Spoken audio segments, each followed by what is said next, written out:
मसीह यीशु में आप सबको सलाम। मैं खुदावंद का शुक्र करती हूँ आज के दिन के लिए और खुदावंद आप सबको बरकत दे। हम अपने टॉपिक को स्टार्ट करते हैं जिसका नाम है पैसिविटी, और हम ये बहुत ही लगन से ये टॉपिक पढ़ें।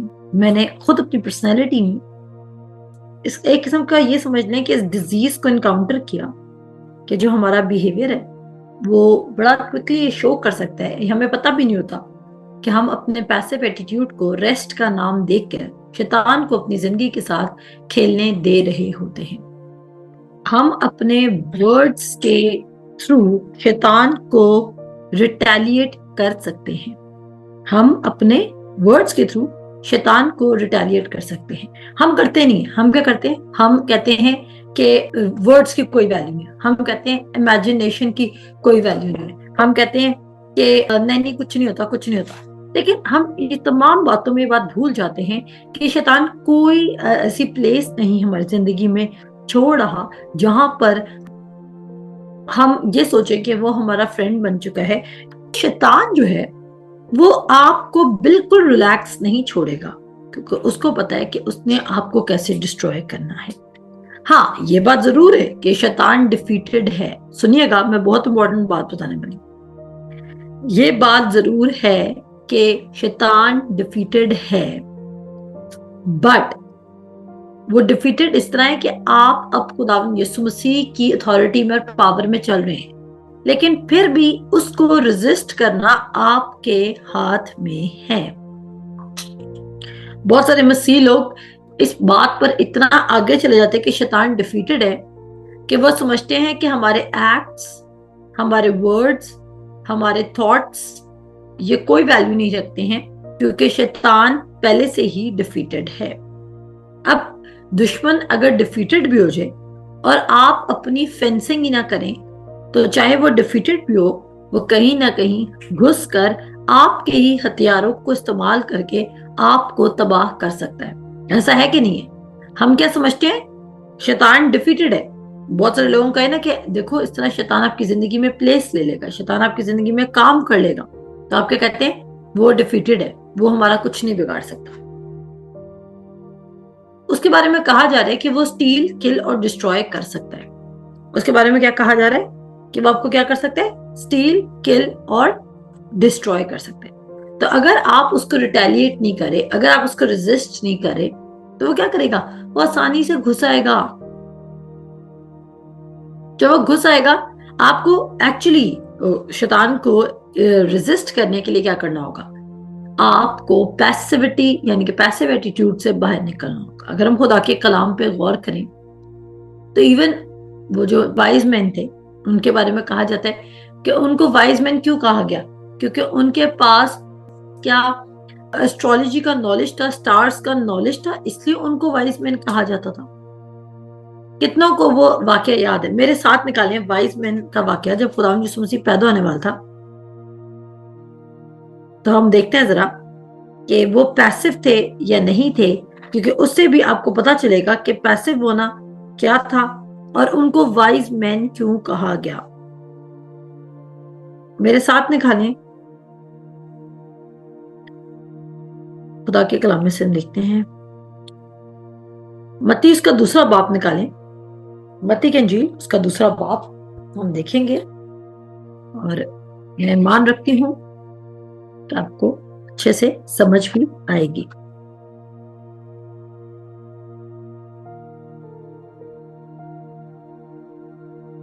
यहां से बढ़ते पूर्व मशरक से आने वाले मुलाकाती। यहाँ पे लिखा हुआ है, जब यसु हेरोदिस बादशाह के जमाना में यहूदिया के बैतलहम में पैदा हुआ, तो देखो कई मजूसी पूरब से यरूशलेम में ये कहते हुए आए कि यहूदियों का बादशाह जो पैदा हुआ है वो कहाँ है, क्योंकि पूरब में उसका सितारा देखकर हम उसे सजदा करने आए हैं।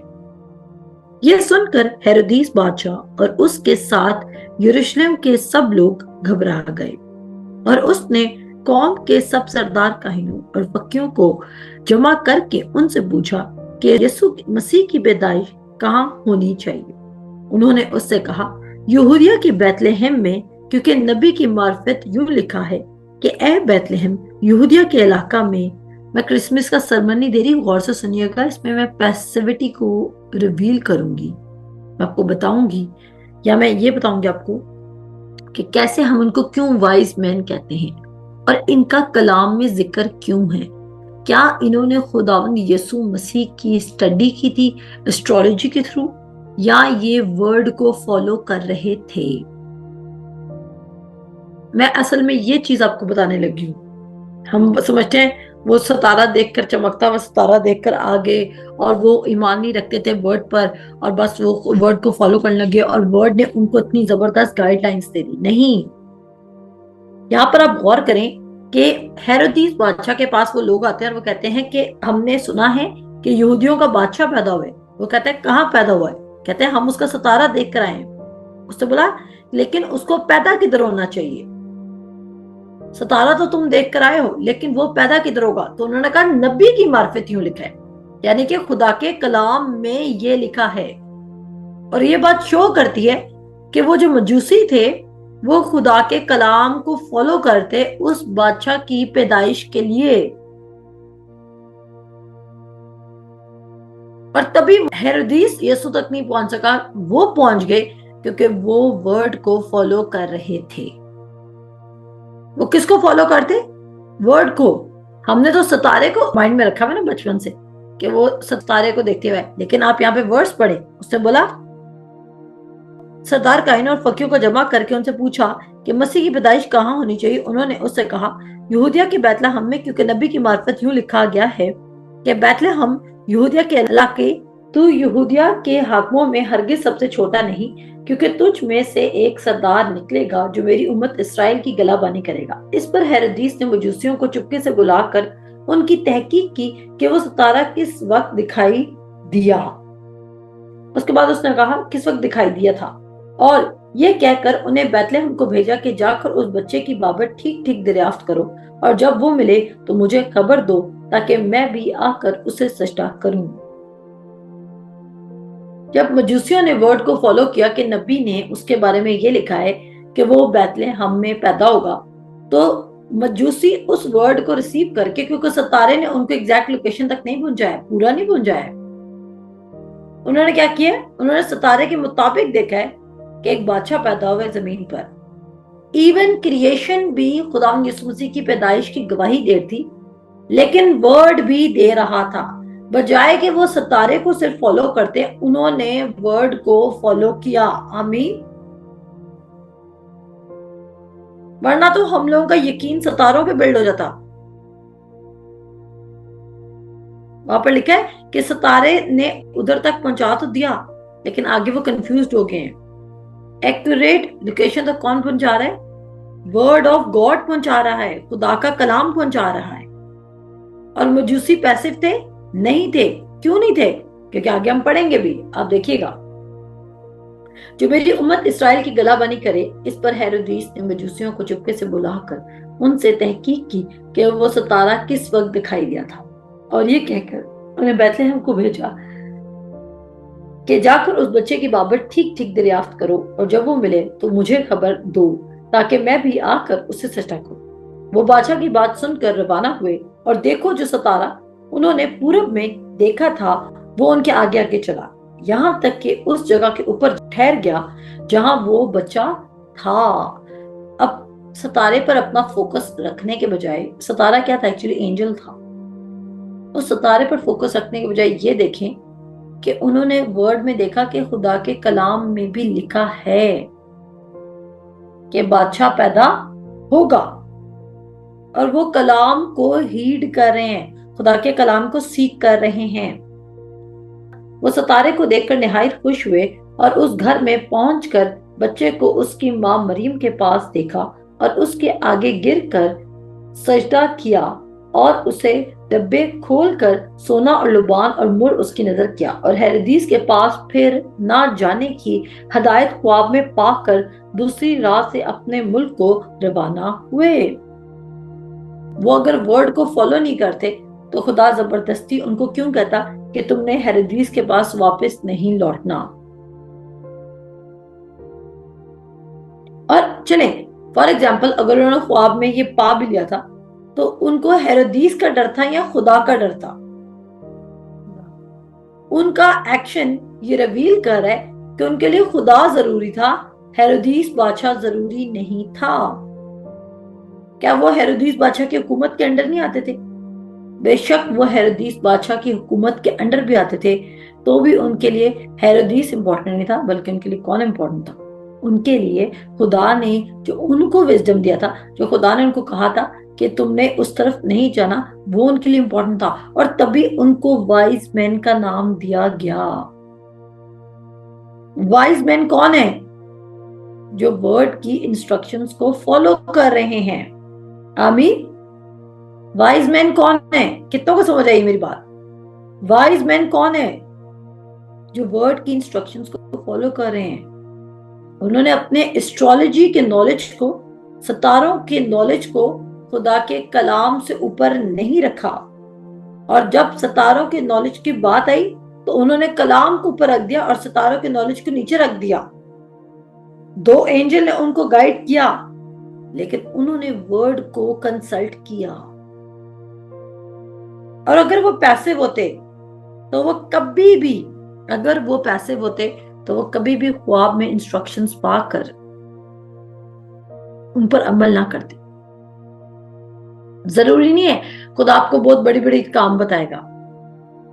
कभी कभी ये हो सकता है कि खुदा आपको कहते कि आज 5 मिनट पहले निकल जाओ। आपके दिल में बार बार आ रहा हो कि आपने किसी जगह पहुंचना है और खुदा आपको कह रहा हो 5 मिनट पहले निकल जाओ, लेकिन आप नहीं सुन रहे, नहीं सुन रहे, नहीं सुन रहे, क्योंकि आप सेंसिटिव नहीं है। और क्या हो कि जब आप लेट पहुंचे तो आपका कोई नुकसान हो जाए। मे भी खुदा आपको 5 मिनट पहले उस मुसीबत से बचाने के लिए घर से बाहर निकाल रहा था। हम समझते खुदा बहुत बड़े बड़े काम हमें करने को करेगा। नो, और उसका जो कलाम है उसमें बहुत छोटी बातें हो सकती हैं, छोटी छोटी गाइडलाइंस दे सकता है वो आपको। और हम किस बात को ज्यादा वैल्यू करें? हम इस बात को वैल्यू करें कि लोग हमारे बारे में क्या सोचेंगे। तभी हम टोटली इमर्स नहीं हो रहे खुदा के कलाम पर। हम पूरे दिल से तो इमर्स नहीं होते। हम बस उतना कलाम फॉलो करें जितना हमारे जो पर्सनल इंटरेस्ट है वो डिस्टर्ब ना हो जाए। हम सिर्फ उतना सरेंडर करें या उतना उस पर रिलाई करें। मैंने अक्सर देखा है लोगों को तब तक खुदा का कलाम की जरूरत नहीं है जब तक उनकी चीजें खराब ना हो जाए। जब चीजें खराब हो जाती हैं वो खुदा खुदा करने लग जाते हैं। जब चीजें खराब होगी तो वो वापस खुदा खुदा करने लग जाते हैं। और मैं ये बताना चाहती हूँ कि हो सकता है कि आप बड़ा ही कोई अमेजिंग किस्म का शिफा पर या ईमान पर कोई सरमन सुने और उस टाइम आप कहें हाँ जी उसके मार खान से मैं शिफा पा चुका हूँ। और आप कहें आज कन्वेंशन से मैंने, उन्होंने कहा था कि अपनी गिल्टी पे हाथ रखो, अपने सर पे हाथ रखो, अपनी कमर पे हाथ रखो, और उस टाइम मेरी दर्द चली गई थी और मैं शिफा पा गया। लेकिन जब आप घर आए, एक रात सोए और नेक्स्ट डे आप उठे तो फिर आपको वो पेन महसूस हुई। साथ ही आप क्या कहेंगे कि शायद मुझे शिफा नहीं मिली। तो वो क्या था? वो मूवमेंट ऐसा था कि आपको लगा कि आप हील्ड हो गए, लेकिन लेटर ऑन आपको क्या लगा कि आपने शिफा नहीं पाई। ऐसा ही है ना? कितनों को मेरी बात समझ आई है? कभी कभी हमें लग रहा था सरमन सुनते उसका लगता है हमारा ये काम हो चुका है, लेकिन जैसे ही उस काम में थोड़ा सा डिले आता है हम कहते हैं काम नहीं हुआ। तो थोड़ा सा टाइम लग जाता है तो हम कहते नहीं हुआ काम। क्यों? हम क्यों ऐसे हैं? हम इसलिए ऐसे हैं क्योंकि हमने खुदा के कलाम पर रिलाई करने के बजाय हम फिजिकल रिजल्ट्स को जब देखते हैं तो हम कहते हैं कि हमारा काम हो गया है। मैंने क्या कहा? हम फिजिकल में चीजें होते हुए देख कर ये इस पॉइंट पर पहुंचते हैं कि काम हो गया है। जब तक हम फिजिकल में रिजल्ट्स देख नहीं रहे हैं तब तक हम नहीं मानते। हाँ, थोड़ी देर के लिए जोश में हम कह देते हैं कि हाँ हो चुका है, सब कुछ हो चुका है। जब तक हम फोन कॉल्स उठा रहे हैं जिसमें हमें पैसों की कॉल आ रही है कि हमें इतने पैसे रिसीव हो जाएंगे, तब तक हम एक्साइटेड हैं। लेकिन द मोमेंट हमें पता चला कि हमारा वो काम नहीं हुआ, हम उदास हो जाते हैं। आपने एक हफ्ता फेथ रखा और आपकी मेडिकल रिपोर्ट फिर से नेगेटिव आ गई, या नेगेटिव इन सेंस कि बुरी आ गई। मैं नेगेटिव उस सेंस में कह रही थी क्योंकि मेडिकल टर्म के मुताबिक नेगेटिव रिपोर्ट आने का मतलब है कि आपको वो डिजीज नहीं है। ऐसा ही है ना? मेडिकल टर्म के मुताबिक अगर आपकी रिपोर्ट नेगेटिव आ रही है तो इसका मतलब है कि आपको वो डिजीज नहीं है। लेकिन जब मैं फ्लो में ये बात बोल रही हूँ तो मेरा मतलब नेगेटिव रिपोर्ट का होता है कि बुरी रिपोर्ट आ जाए। ठीक है जी, मेडिकल में यही होता है ना कि आपकी रिपोर्ट पॉजिटिव है, पॉजिटिव का मतलब है जी आपको वो डिजीज है। मेडिकल की अपनी टर्म्स है। अब सुनिएगा, आपकी रिपोर्ट आई, बुरी रिपोर्ट आई, आप कहेंगे मैंने तो शिफा रिसीव कर ली, मेरे घुटनों की दर्द चली गई, मेरी कमर की दर्द चली गई, मेरे बाजुओं की दर्द चली गई, मुझे शिफा मिल चुके। जब दोबारा टेस्ट कराए, दोबारा वो डिजीज आ गया। अब क्या हुआ? अब कहाँ गया वो आपका ईमान जो आप कह रहे थे कि मुझे शिफा मिल चुकी है? जैसे ही वो रिपोर्ट आपके हाथ में आएगी, 99% लोग कहेंगे अभी तक मुझे शिफा नहीं मिली है, क्योंकि रिपोर्ट फिर से वही आ गई है। अगर वो रिपोर्ट चेंज नहीं हुई तो ये रिपोर्ट भी तो चेंज नहीं हुई कि उसी के मार खाने से तुमने शिफा पाई। समझ आई बात की? अगर वो रिपोर्ट चेंज नहीं हुई तो ये रिपोर्ट भी तो चेंज नहीं हुई। लेकिन हम उस रिपोर्ट को ज्यादा ऑथेंटिक समझते हैं। जब वो रिपोर्ट चेंज आएगी तो हम समझेंगे यस अब हम शिफा पा चुके हैं। हम क्यों आउटर सर्कमस्टांसेस या जो बाहर हो रहा है, जब वो ठीक हो जाए तो हम समझते हैं अब ठीक हो चुका है सब कुछ, और अगर वो ठीक नहीं हो रहा तो हम समझे कुछ ठीक नहीं हो रहा। और ये एक ऐसी बैटल है जिसमें शैतान आपके जज्बात को कंट्रोल करने की कोशिश करे। वो रोज आपको बताएगा कि you are a loser, you are sick. वो आपको बताएगा कि तुम बीमार हो, तुम लूजर हो, तुम्हारा कुछ नहीं बनेगा। हम उस खुदा पर यकीन रखते हैं जो टाइम का रिस्टोरर है। अगर लोकस्ट ने हमारे टाइम को वेस्ट कर दिया तो खुदा हमारे उस टाइम को रिस्टोर कर देगा। आमीन। अगर आपको लगता है आपके बहुत ज्यादा जिंदगी के साल वेस्ट हो चुके हैं, अब आप दोबारा पढ़ाई शुरू नहीं कर सकते, आप ये नहीं कर सकते, वो नहीं कर सकते, तो हम उस खुदा पर ईमान रखते हैं कि अगर आपके साल उस लोकस्ट ने खा भी लिए हैं तो खुदा आपके सालों को रिस्टोर करने वाला है। वो आपकी जवानी को नया करने वाला है। डोंट फॉरगेट, सारा की जवानी इस कदर नहीं होगी थी कि उसने 90 बरस में बेटा पैदा कर दिया। 90 बरस में उसने बेटा पैदा किया। सो पैसिव एटीट्यूड क्या करे? पैसिव एटीट्यूड तब आएगा जब आपके अंदर अनसर्टेनिटी है, आप अनसर्टेन हैं, आप दो दिले हैं। अगर आपको पता ना कि ये चीज है ही नहीं ऐसी। मैंने कल आपको क्या सिखाया था कि एक आप कपड़ा खरीद के लाए, आपसे कोई पूछता है कि इस कपड़े का कलर क्या है, तो आप कहते हैं काला भी और सफेद भी है। आप कहते हैं ग्रे है, नहीं वो कहता है कि नहीं काला भी और सफेद भी है। आप कहते हैं कोई फूल बने हुए कोई पैटर्न, आप कहते हैं नहीं नहीं नहीं काला भी और सफेद भी है। आप कहेंगे, आप उसको वीडियो कॉल पे लेंगे, आप घर आएंगे, आप कपड़े को देखेंगे, या तो वो कपड़ा काला होगा या तो सफेद होगा। काला और सफेद का कोई कॉम्बिनेशन नहीं है। वो ग्रे हो सकता है, लेकिन ग्रे एक अलग कलर बन गया। वो ये नहीं है कि काला और सफेद मिक्स किया तो ग्रे बना। ग्रे की अपनी एक शनाख्त है। इसी तरह जब आप अनसर्टेन है कि आया आपने इस साइड पे जाना है या उस साइड पे जाना है, तो आपका जो एक्शन है या जो आपका रिस्पॉन्स उस चीज को लेकर वो पैसिव होगा। अब वाइज मैन पैसिव नहीं थे। उनका रिस्पॉन्स क्या था कि उन्होंने स्क्रिप्चर्स को फॉलो किया। क्या वो हेरोदीस के हुक्म से डरे? क्या उन्होंने बेस्ट गिफ्ट पेश ना किए? गौर कीजिए, उन्होंने क्या बेस्ट गिफ्ट पेश ना किए? क्योंकि उनके दरमियान, उनके माइंड में कोई पैसिव बिहेवियर नहीं था। पैसिव बिहेवियर इसलिए प्रीच कर रही हूं ताकि आप जड़ से इस चीज से निकल आए। आप चीजों को और हालात को और सिचुएशंस को ये मत समझे it's normal. It's not normal. अगर आज शैतान आपके रिलेशनशिप्स को खराब कर रहा है तो उसको फाइट बैक करें। क्या करेंगे हम? उसको फाइट बैक करेंगे। आप उसके साथ बिल्कुल भी कोऑपरेट नहीं करेंगे।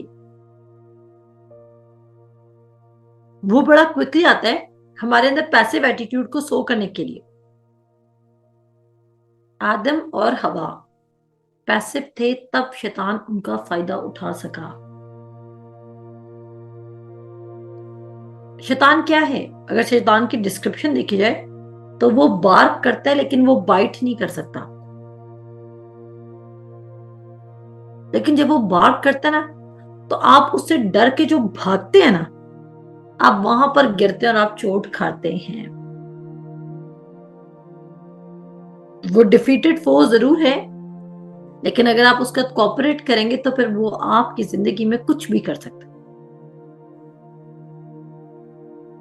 और सबसे ज्यादा वो आपकी जिंदगी में तब काम करेगा जब आप अपनी रास्तबाजी में दोबारा गिर जाएंगे। जब आप खुदा को खुश करने की कोशिश करेंगे, जब आप अपनी शिफा के लिए स्ट्रगल करना शुरू करेंगे। मैंने लोगों को शिफा पाने के लिए स्ट्रगल करते हुए देखा है। और क्यों स्ट्रगल करते हुए देखा है? क्योंकि वो उन्होंने अपने हार्ट को स्टैब्लिश नहीं किया हुआ, उनका दिल कायम नहीं है। ये शायद 26:3 कहता है, खुदा उसको इत्मीनान में रखेगा जिसका दिल उस पर कायम है। देखें, डिप्रेशन का लाइफस्टाइल जीना इज नॉट अ लाइफस्टाइल। मैं आपको सच कह रही हूँ, डिप्रेशन का लाइफस्टाइल जीना ये शो कर रहा है कि आपका दिल मुसलसल उस पर, या आपका हार्ट उस पर एस्टेब्लिश नहीं है।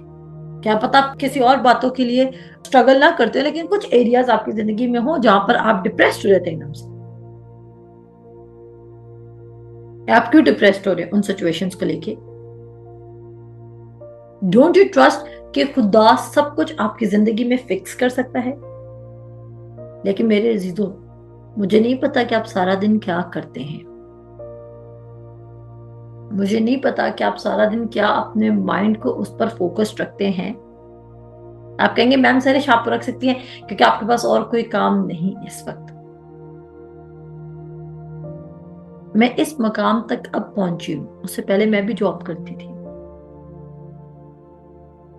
उससे पहले मैं भी बहुत कुछ करती थी,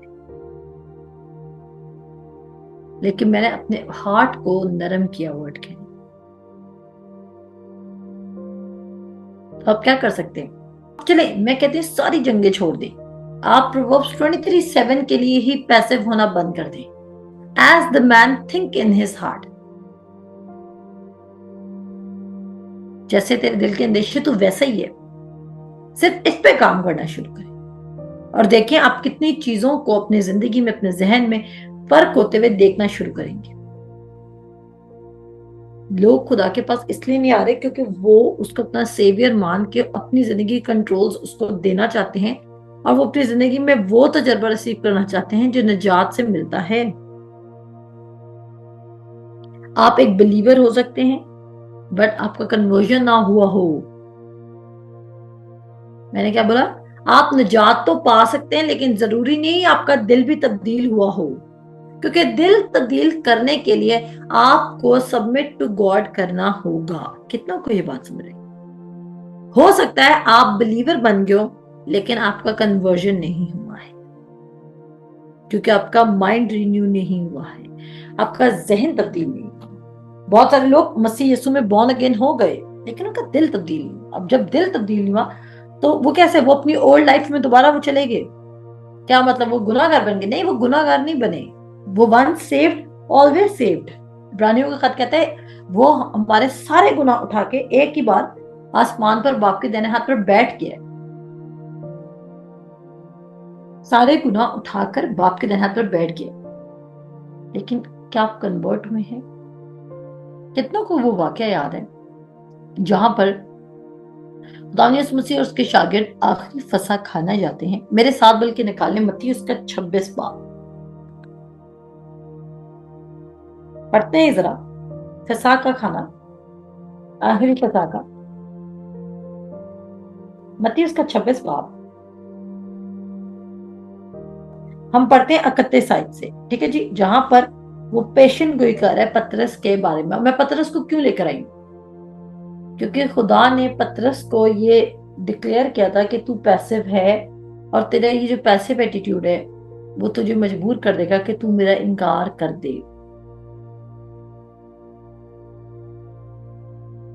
वो फुली इस्टेब्लिश्ड नहीं था। क्या उसके थ्रू मिरेकल्स नहीं हुए? हुए, लेकिन वो फिर भी इस्टेब्लिश्ड नहीं था।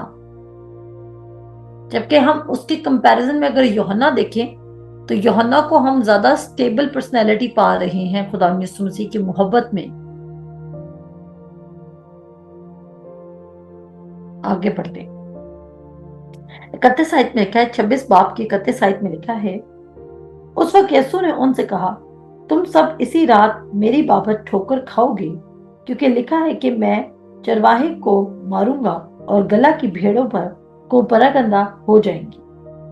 लेकिन मैं अपने जी उठने के बाद तुमसे पहले गलील को जाऊंगा। पतरस ने जवाब में उससे कहा, गो सब तेरी बाबत ठोकर खाएंगी, लेकिन मैं कभी ठोकर ना खाऊंगा।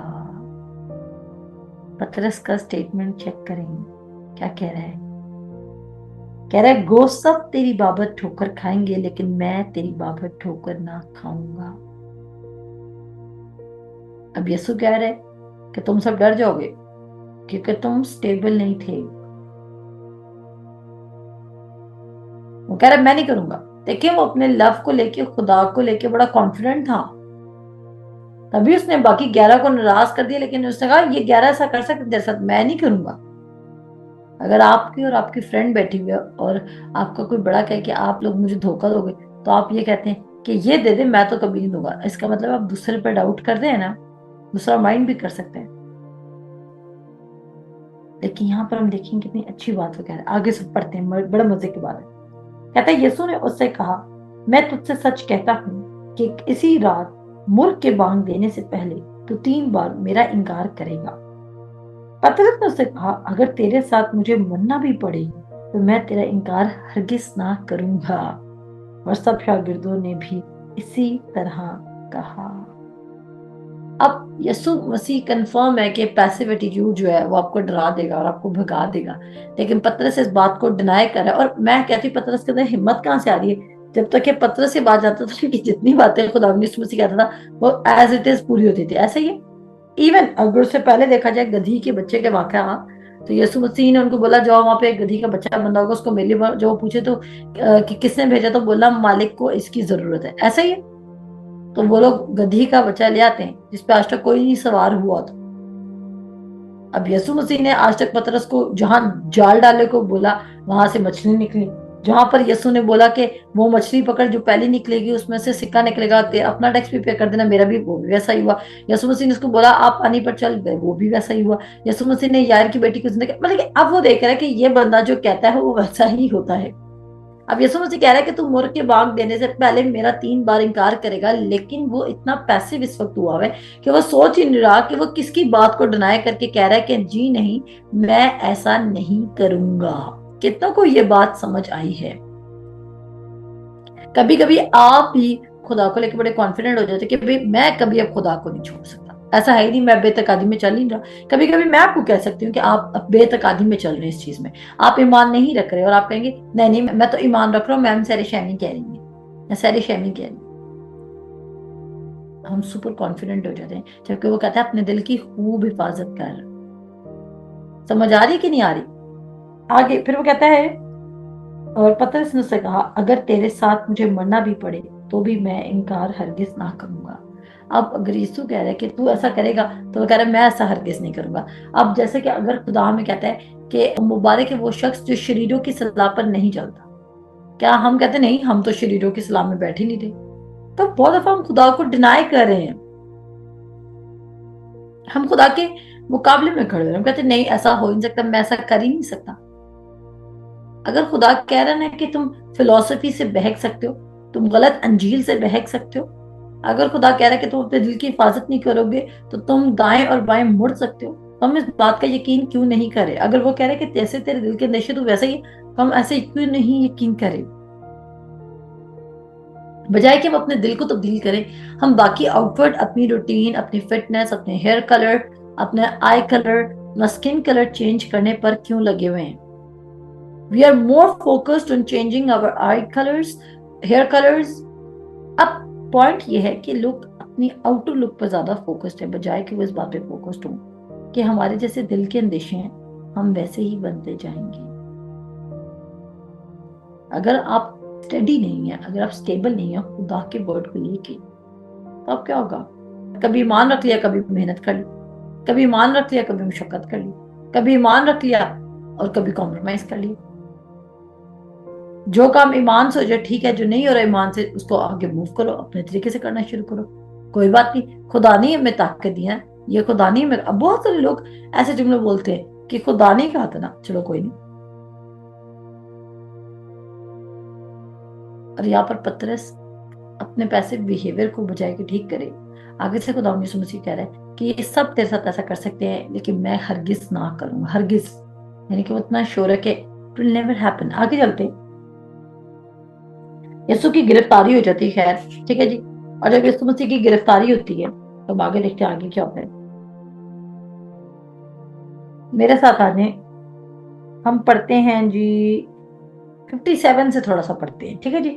और यीशु के पकड़ने वाले उसको काइफा नाम सरदार काहिन के पास ले गए, जहाँ फकीर और बुजुर्ग जमा हो गए थे। और पतरस दूर दूर उसके पीछे पीछे सरदार काहिन के दीवान खाना तक गया और अंदर जाकर प्यादों के साथ नतीजा देखने को बैठ गया। और सरदार काहिन और सब सदर अदालत वाले यीशु को मार डालने के लिए उसके खिलाफ झूठी गवाही ढूंढने लगे, मगर ना पाई। गो बहुत से झूठे गवाह आए, लेकिन आखिरकार 2 गवाहों ने आकर कहा कि उसने कहा है कि मैं खुदा के मकदस को ढा सकता हूँ और 3 दिन में उसे फिर बना सकता हूँ। और सरदार काहिन ने खड़े होकर उससे कहा, तू जवाब नहीं देता, ये तेरे खिलाफ क्या गवाही देते हैं? मगर यीशु खामोश ही रहा।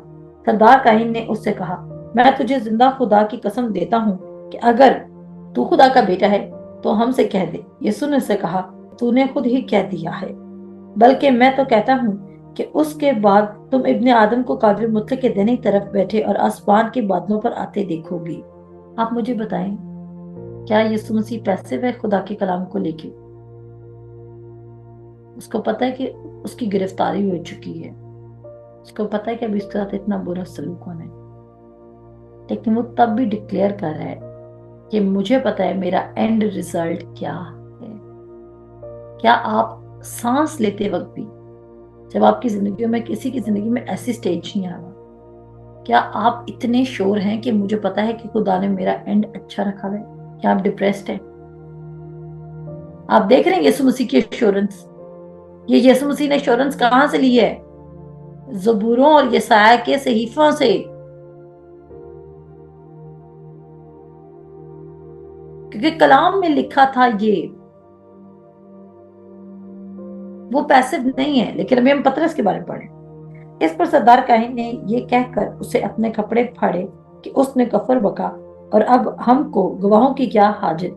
देखो, तुमने भी ये कफर सुना, तुम्हारे क्या राय है? उन्होंने जवाब में कहा, वो कत्ल के लायक है। और उस पर उन्होंने उसके मुंह पर थूका और उसको मुक्के मारे। और बाज ने तमाचे मार कर कहा, ए मसीह, हमें नबूवत से बता कि तुझे किसने मारा। उसको बहुत इंसल्ट किया जा रहा है। लेकिन उस इंसल्टिंग पोजीशन पर भी आप में से कोई भी, इवन मैं भी, हम तो ऐसी ऐसी सवेयर कंडीशन से गुजरे भी नहीं है, हम तो भी थोड़े से हालात को देख के पैसे वो के क्विट कर जाते हैं। ऐसा है कि नहीं है?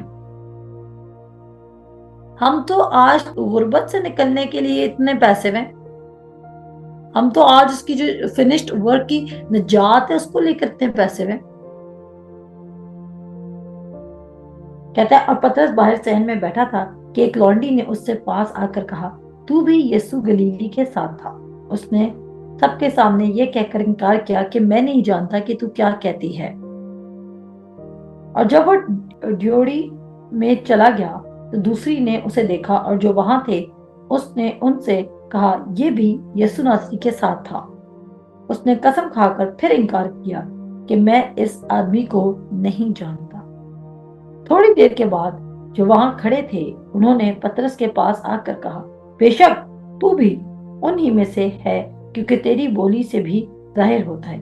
उस पर वो लानत करने और कसम खाने लगा कि मैं इस आदमी को नहीं जानता। और फील मूर्ख ने बांग दे दी। अब यीशु मसीह पतरस के दिल की कंडीशन बता रहा था। बहुत सारे लोग कहते हैं यीशु मसीह ने प्रोफेसी की।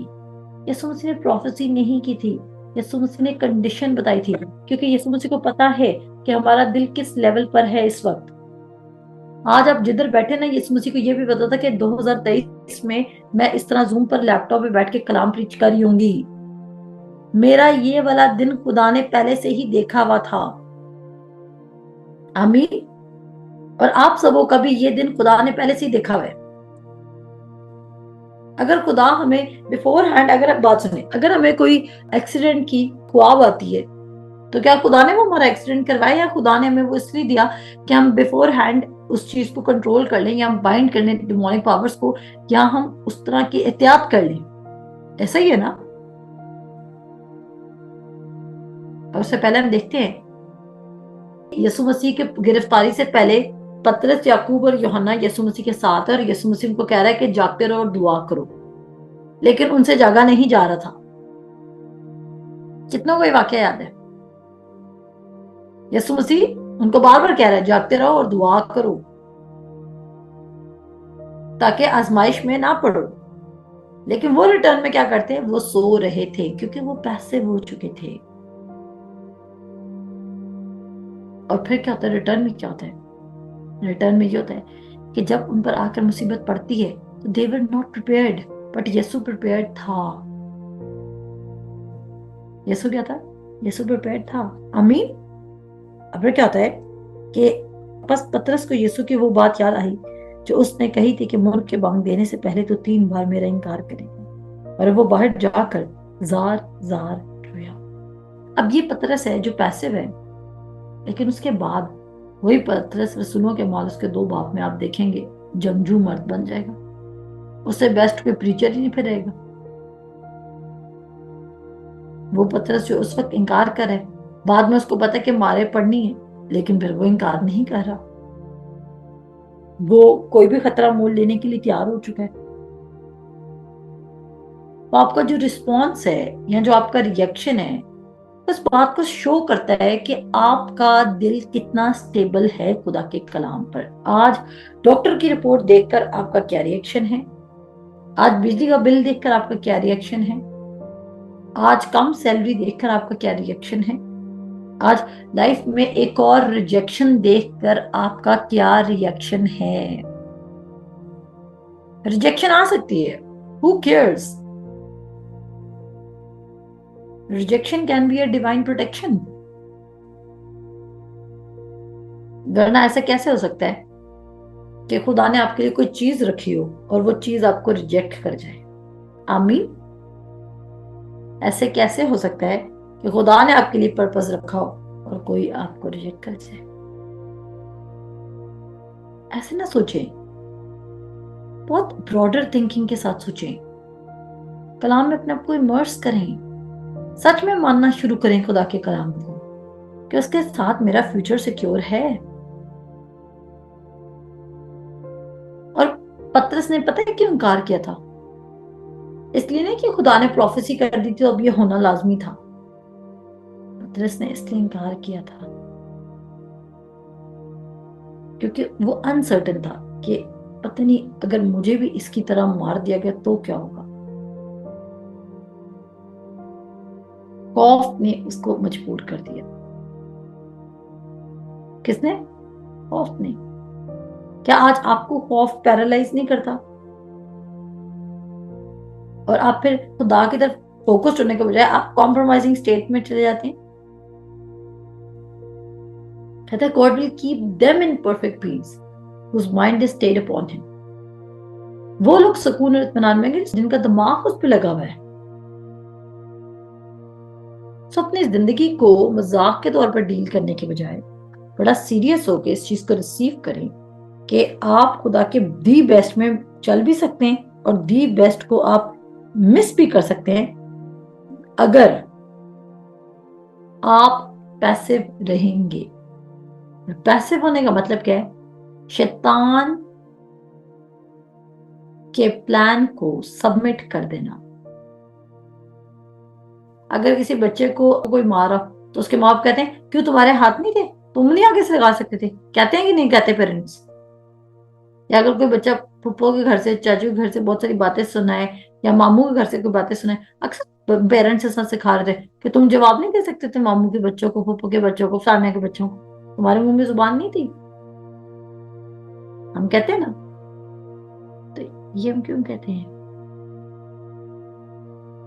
क्योंकि हम कहते हैं कि डिफेंस में हमें अपने बोलना है। नॉन सीरियस लोग यही रह जाएंगे। नॉन सीरियस होने का मतलब ये नहीं कि अब आप सुबह उठें और सफेद चादर बिछाएं और फिर दुआ शुरू करें। प्लीज लीगलिस्टिक मत बनिएगा। लीगलिज्म आपको कंडेमिनेशन में ले जाएगा। एक दिन आप नहीं करेंगे, फिर आप उदास होंगे, बल्कि उसके वर्ड को, उसकी प्रेजेंस को एंजॉय करना शुरू करें। आप अपनी हैबिट बनाएं, be habitual of listening to the word of God. ये जो आपको पीस और स्टिलनेस देगा वो बियॉन्ड अंडरस्टैंडिंग है, बियॉन्ड ह्यूमन अंडरस्टैंडिंग। और स्टिल होना इतना इंपॉर्टेंट है कि जब आप स्टिल हो जाते हैं तो खुदा का रूह आपसे बोलना शुरू कर देता है। एक्चुअली खुदा का रूह बोल होता है, लेकिन स्टिलनेस उस आवाज को क्लियर कर देती है। और स्टिल रहने से आप कैसे चीजों को रिसीव कर सकते हैं। सो खुशोखरम रहे, शादमान रहे, कोई डिप्रेशन नहीं होना चाहिए। वर्ड पर अपने आप को स्टैब्लिश करें, क्योंकि आप अपनी बैटल के खुद ड्राइवर हैं और आप अपनी लाइफ को, डेस्टिनी को खुद चेंज कर सकते हैं। आमीन।